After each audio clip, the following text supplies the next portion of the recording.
উৎকাটি 5 number ৱাৰ্ডৰ অৰুণোদয়ৰ ক্ষেত্ৰত বিধৱা আৰু বিকলাঙ্গ মানুহ বহুত মানুহ বাদ পৰিছে আৰু আমাৰ গাঁৱৰ উৎকাটি গাঁৱৰ পৰা আজিজুল হক নামৰ মানুহ এজনে অৰুণোদয়ৰ কাৰণে বহুত পইচা পাতি মানুহৰ তাত বিচাৰিছে, ৰাইজৰ তাত বিচাৰিছে।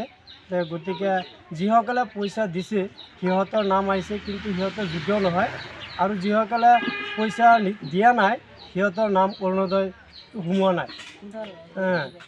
গতিকে এইটো চাওক, আমি মুখ্যমন্ত্ৰী ডাঙৰীয়াক আহ্বান জনাওঁ যে এইজন এখন বিকলাঙ্গ মানুহ, এনেকুৱা মানুহে যদি অৰুণোদয়ৰ ক্ষেত্ৰত আঁচনি নাপায় বা অৰুণোদয় নাপায়, আৰু কেনেকুৱা মানুহৰ কাৰণে অৰুণোদয় দিছে মুখ্যমন্ত্ৰী ডাঙৰীয়া। গতিকে আমি এইটো আশা নকৰোঁ যে যাতে আমাৰ গাঁৱত এনেকুৱা দুৰ্নীতি হওক বা এনেকুৱা অভদ্ৰামী হওক, সেইটো আমি কেতিয়াও নাভাবোঁ। আৰু আমাৰ গাঁৱৰ মাইকী মানুহবিলাক আছে, বহুত মানুহ বিধৱা বিকলাঙ্গ মানুহ বাদ পৰি আছে। এইবিলাক এনেকুৱা দুখীয়া ৰাইজসকল লৈ পেলাই আমি প্ৰতিবাদ আহ্বান অব্যাহত ৰাখিছোঁ।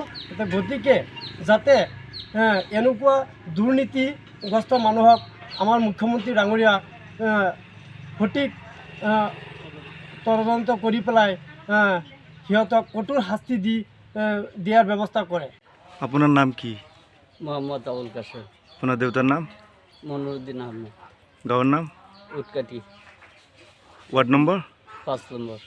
কি হৈছে কওকচোন। আমার টাইমটা আইজুলে 5,000 টাকা নিছে, বিকলাঙ্গর নাম দিব, আমার দিছে না। কিহত দিব?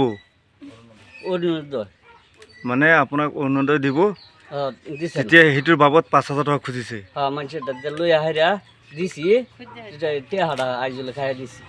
অৰুণোদয়ৰ লিষ্টত নাম অহা নাই? নাই, তাৰপিছত আপুনি যোগাযোগ দায়িত্ব নাই। এনে আজিজুল হক কি হয়? আইজুল কিন্তু হয় না, পদ না, দালাল নেকি? দালাল। তাৰপিছত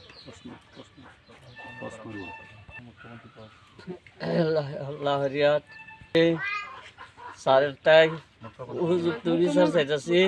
আমার টাইমটা যেন টেহা খাইছে আইজুলে, বিকলাঙ্গর নাম দিব, আমি পাইতাছি না।